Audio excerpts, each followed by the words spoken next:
Good morning. Today being the 22nd of January 2025. Welcome to Inside Edge here on Go for Gold, compiled by me, Brian Thomas, and my co-host, Lakit Piris. Let's start off with some news from the Sri Lankan camp that's preparing for the first test against Australia on the 29th of this month. There are a few things that one cannot avoid, especially injuries.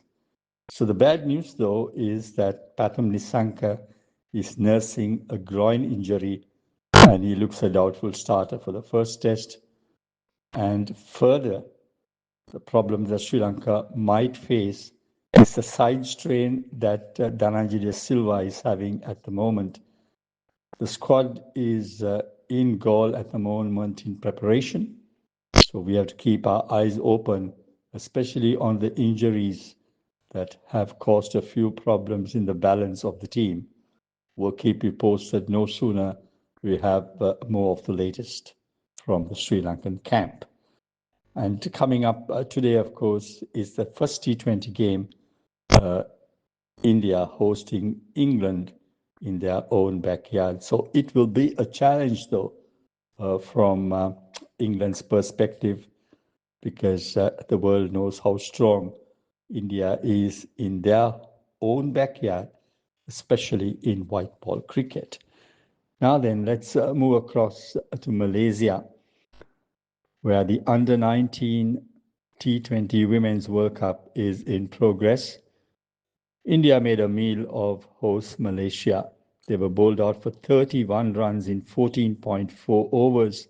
And the Indian ladies getting there in 2.5 overs with all wickets intact. They made 32 in 2.5 overs, in other words, and they won this match by 10 wickets. So obviously India will go through to the Super Sixers. Sri Lanka women under 19 thumped West Indies by a huge margin of 81 runs.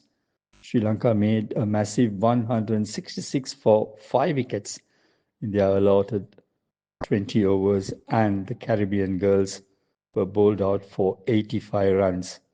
So Sri Lanka and India have qualified for the Super Sixers. That's good news for both subcontinental teams. The matches coming up today is Bangladesh versus Scotland, England versus the USA, and New Zealand play against Samoa, and they'll need to win this game because they are at the bottom of the table in their group. So interesting equation as far as the under-19 T20 Women's World Cup is concerned.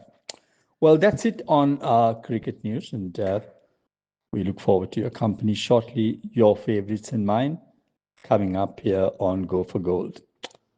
Thanks for your attention and for listening to us this morning. We look forward to more of the latest in terms of cricket and, of course, your favorites and mine, which is coming up from our music bar. Thanks for listening.